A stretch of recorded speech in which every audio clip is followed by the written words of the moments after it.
December 3ని navy day అంటారు. ఏ దేశానికైనా సరే త్రివిధ దళాలు చాలా ముఖ్యమైన పాత్ర పోషిస్తాయి వాళ్ళ సార్వభౌమత్వాన్ని కాపాడుకోవడంలో. మన నేవీకి కూడా ఈ 77 ఇయర్స్ ఆఫ్ మన ఇండిపెండెంట్ ఇండియాలో వాళ్ళకి సమస్యలు వచ్చాయి, అవరోధాలు వచ్చాయి. వాళ్ళు దేశాన్ని కాపాడడంలో వాళ్ళు ఎప్పుడూ వెనకడుగేయలేదు. ఈ 77 ఇయర్స్ ఆఫ్ ఇండియన్ ఇండిపెండెన్స్ లో ఇండియన్ నేవీ జర్నీని మీరు ఎలా చూస్తారు సార్? మనకు గతంలో 2-3 యుద్ధాలలో మనం చూసామంటే నేవీ ఎక్కడెక్కడ ఇన్వాల్వ్ అయిందో అక్కడ మనం చాలా గట్టి సమాధానం ఇవ్వగలిగాము, యుద్ధాలు గెలవగలిగాము.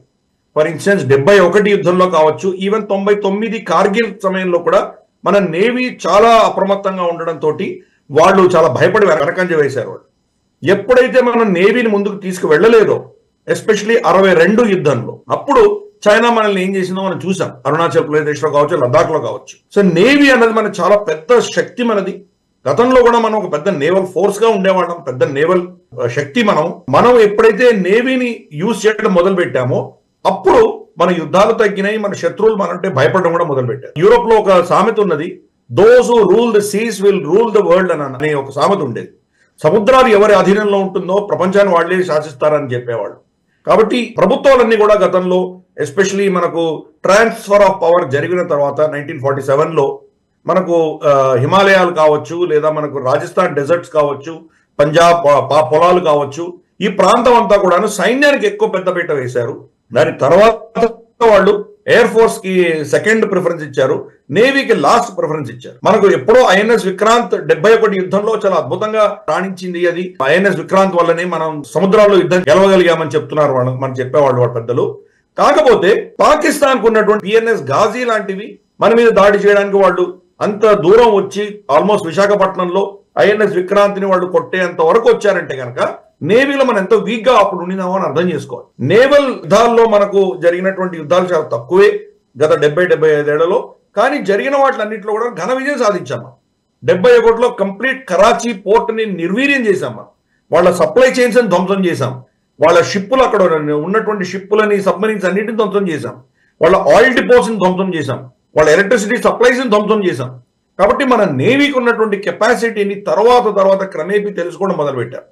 అందుకనే ఈ రోజు మనకు అండమాన్ నికోబార్ ఐలాండ్స్ లో కూడా త్రివిధ దళాల కమాండ్, జాయింట్ కమాండ్ ఉంటుంది. అక్కడ జాయింట్ కమాండ్ ఆఫ్ కోర్స్ సముద్రం అక్కడ ఎక్కువ ఉన్నది కాబట్టి ఆర్మీ కంటే ఎక్కువ పెద్దపీట నేవీకి ఉంటుంది. ఈ ప్రభుత్వం వచ్చిన తర్వాత మనం చూసాము క్రమేపీ నేవీ మీద ఇన్వెస్ట్మెంట్స్ అంటూ వాళ్ళు ఎక్కువ పెట్టడం మొదలు పెట్టారు. గత 10 ఏళ్లలో మనం కార్వెట్స్, తర్వాత డెస్ట్రాయర్స్, తర్వాత ఫ్రిగేట్స్ ఇవన్నీ కూడా మనం లాంచ్ చేయడము, అలాగే ఐఎన్ఎస్ విక్రాంత్, ఐఎన్ఎస్ విక్రమాదిత్య రెండు కూడాను కంప్లీట్ గా కమిషన్ అయి మనకు సర్వీసెస్ రావడము, ప్రభుత్వం 3rd ఎయిర్ క్రాఫ్ట్ క్యారియర్ దృష్ట్యా వెళ్ళడము, అలాగే మనం చూస్తే న్యూక్లియర్ సబ్మరీన్స్ మీద ఫోకస్ పెట్టడము, స్కార్పియన్ క్లాస్ సబ్మరీన్స్ అంటే నాన్ న్యూక్లియర్ కూడా మనం దాని మీద నంబర్స్ పెంచే దిశగా మనం ప్రయత్నాలు చేస్తున్నాము.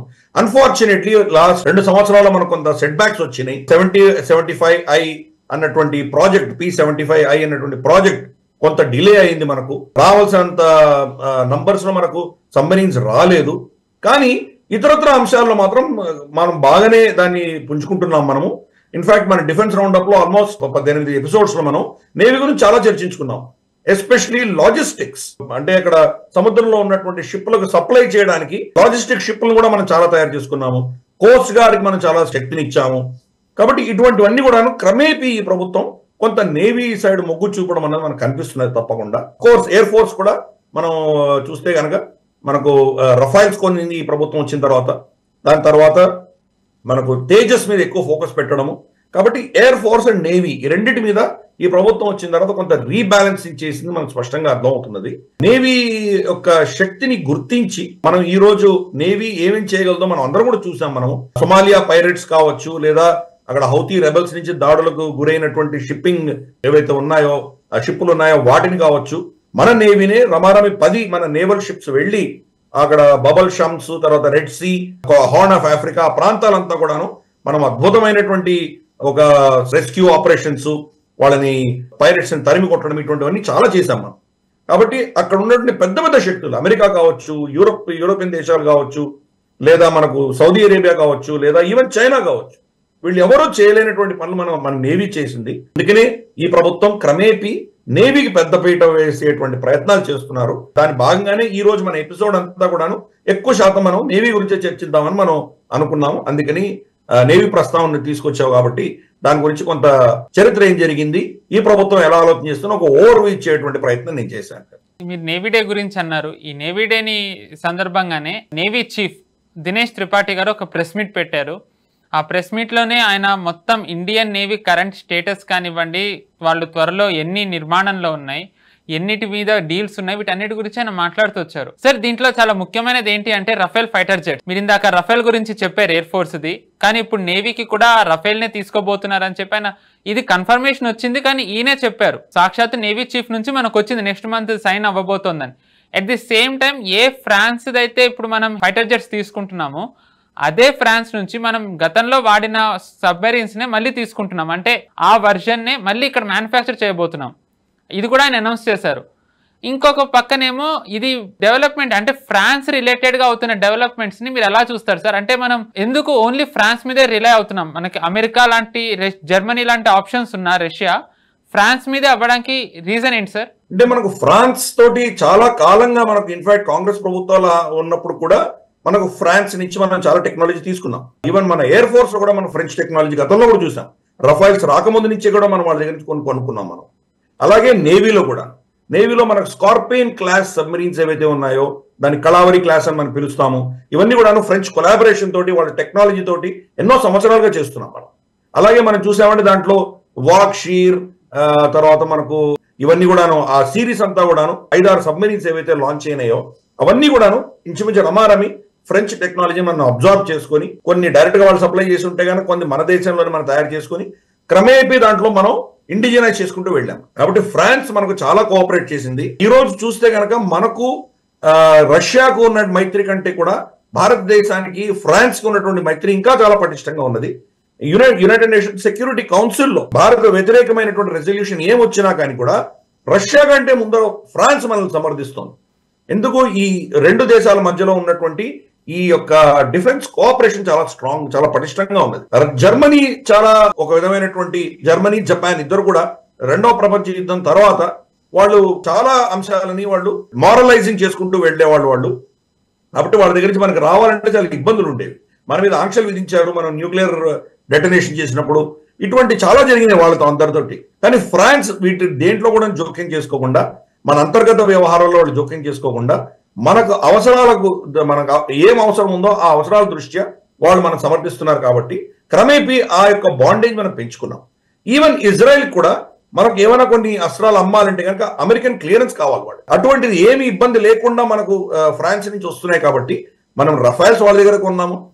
అక్కడ ఉన్నటువంటి యూరోజెట్ కానీ లేదా ఇతరత్ర మనకు అమెరికా ఇచ్చినటువంటి F-16 కానీ ఇవన్నీ రిజెక్ట్ చేసి మనం రఫైల్ కి వెళ్ళడానికి కారణం అది ఫ్రాన్స్ కి భారతదేశంగా ఉన్నటువంటి మైత్రి. అలాగే సబ్మరీన్స్ నేవీ ఫ్లీట్ లో కూడా వాళ్ళ దగ్గర నుంచి తీసుకుంటున్నాము. వాళ్ళ యొక్క టెక్నాలజీ అబ్జర్వ్ చేయడానికి ఎన్నో రంగాల్లో వాళ్ళు మనకు సహాయపడ్డారు వాళ్ళు. ఈ రోజు మనం చూస్తే air independent propulsion AIP technology indigenous గా మనం చేసుకున్నాం. గతంలో ఫ్రాన్స్ లాంటి దేశాల మీద డిపెండ్ అయి ఉండేవాళ్ళం. కాబట్టి క్రమేపీ మనం కూడా ఈ టెక్నాలజీ ఇటువంటి దేశాలను తెచ్చుకోవడం వల్ల బలపడ్డాం. రెండవది ఫ్రాన్స్ కి అడ్వాంటేజ్ ఏంటంటే ఫ్రాన్స్ కూడా సౌత్ ఈస్ట్ ఏషియాలో కొన్ని దీవులు వాళ్ళ అధీనంలో ఉన్నాయి. ఇండో పెసిఫిక్ ప్రాంతంలో వాళ్ళు కూడా ఒక శక్తి కింద మనం పరిగణించారు. వాళ్ళంత దూరం వెళ్ళి వాళ్ళు ఏమైనా వాళ్ళ అధీనంలో ఉన్నటువంటి ఆ దీవులని కంట్రోల్ చేయాలంటే భారతదేశం మీదుగానే వెళ్ళవలసి వస్తుంది. ఇండియన్ ఓషన్ మీదుగానే వెళ్ళాలి. కాబట్టి భారతదేశం యొక్క సమర్థన వాళ్ళకి చాలా అత్యవసరమైనటువంటిది. వాళ్ళ ఇంట్రెస్ట్ కాపాడుకోవడానికి వాళ్ళు మనతో మైత్రి పెట్టుకుంటున్నారు. రెండవది ఫ్రాన్స్ జనరల్ గా చూస్తే కనుక యూరోప్ లో కూడా కొంత అమెరికా కూటమిలో ఉన్నా కానీ కూడా వాళ్ళు ఇండిపెండెంట్ గా ఆలోచన చేసేటువంటి నైజం వాళ్ళలో గతంలో కూడా చూసాం. కాబట్టి అది ఒకటి రెండవ అంశంగా పరిగణించవచ్చు.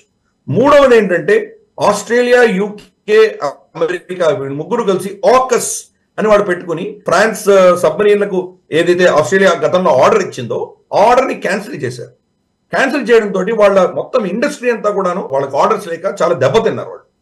అప్పుడు భారతదేశం వచ్చి మనం ఈ P-75I కావచ్చు, స్కార్పియన్ క్లాస్ కావచ్చు, ఇటువంటివన్నీ కూడా వాళ్ళతో చర్చలు చేసి వాళ్ళని క్రమేపీ మళ్ళీ వాళ్ళ ఇండస్ట్రీకి మనమే ఆర్డర్స్ ఇస్తున్నాం. కాబట్టి ఆర్డర్ బుక్ తర్వాత వాళ్ళ ఉద్యోగాలు కాపాడుకోవడానికి, వాళ్ళ ఇండస్ట్రీని కాపాడుకోవడానికి భారతదేశం చాలా కీలకమైంది.